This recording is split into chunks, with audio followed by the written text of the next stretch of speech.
Today's topic comes from one of our listeners. Rachel writes, Dr. Paul, how do I set limits without damaging my kids? That sounds like a good one.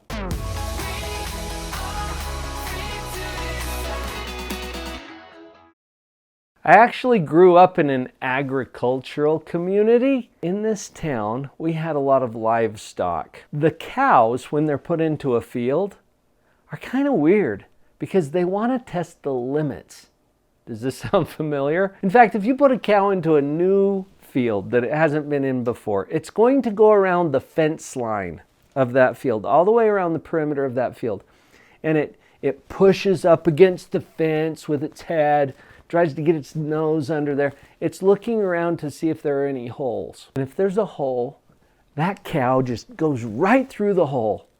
And it doesn't even care if there's a canal or a freeway or a ditch on the other side. It just wants to go through the hole. Now, if it gets all the way around that field and tests all those fences and finds that they hold, that they're firm, then it's perfectly content to go out in the middle of the field and graze or chew its cud or whatever cows do after testing the fences. And I've noticed this about kids. We set limits with our kids. What do? Boom! They're pounding up against it. They're trying to see if there's a hole. And if there's a hole, they'll blow right through it. But if those fences hold, your kids are completely content to live within those limits, even if they don't like them.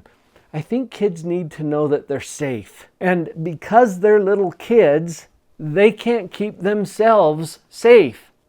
So they need big people in their world who love them no matter what and even if, who are able and willing to set appropriate limits. In fact, Rachel, back to your question, how do I set limits without damaging my kids? I think if you don't set limits, you're going to damage your kids.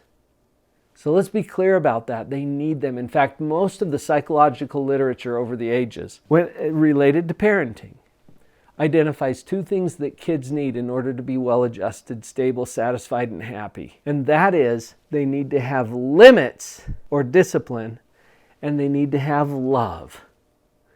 And your job is to love them no matter what and even if. So we're going to combine those two. 3 pointers for what you can do to set limits that support and enhance your kids' lives and won't damage them. Be clear, be consistent, and be kind. Let's talk about each one of those. Be clear about what the limit is and deliver it to them in a language that they understand. So if you're setting a limit with your teenager, you might talk a little differently than you do if you're setting a limit with your 2-year-old, even if the limit's pretty much the same thing. Get on their level, deliver it in clarity so that there's no question about what the limit is. Here's an example of what I mean. About an unclear limit. Be nice or be good. All right, that's not clear. Don't be bad. Don't be mean. Not clear. Could we be any more vague? Be very clear. So a clear limit might look like this. Sweetie, before we go to school, all the toys you want to keep need to be picked up off of your floor. And then you smile. Because if you're smiling, kids are thinking. I mean that kind of clarity. So deliver the limit in clarity. Be clear. Number 2 is be consistent. And I mean be consistent in the consequences. You get to set up a lot of the consequences. Now, you've probably heard it said a lot. Use natural and logical consequences. Yeah, that's nice when you can. And really, what we're talking about there is don't interfere with the natural and logical consequences that happens when your child makes a choice. Just stay out of the way and let those fall, using empathy afterwards. Even if they're not natural or logical, if you can be consistent, which basically means that you follow through every time. I'm going to give you a little leeway here because we all know that we fall short as parents from time to time. The more consistent you can be, the more your words become gold. instead of garbage. If you're not consistent, your kids are going to hear you say, if you do that, then this will happen. And they'll be like, blah, blah, blah, whatever. Because they don't believe you if you're not consistent.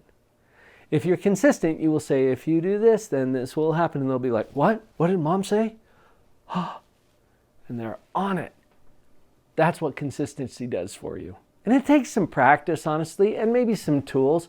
Vicki and I have put together some tools in that Parenting Power Up that address different aspects of parenting. And that's just an example of how we can get the tools and the resources that we need, and then we practice them to become more consistent. So far, we have be clear, be consistent, and be kind. That's number 3. Be kind in the delivery. The thing that damages kids sometimes about setting limits is that parents get all out of control and upset and red-faced and way too loud. Be kind. Calm it down. Keep a smile. Calm voice, calm face, calm body as you deliver the limits in a kind, consistent, and clear way. That's going to help your kids live within the fences that you're setting up and make life a whole lot easier. You've got this, and you don't have to go at it alone. I've mentioned the Parenting Power Up. I invite you today to connect with me and Vicki in that positive parenting community that we're forming. ParentingPowerUp.com. You can click on it right over there or down in the description. We will look forward to seeing you there. Her head was down, face locked onto the phone.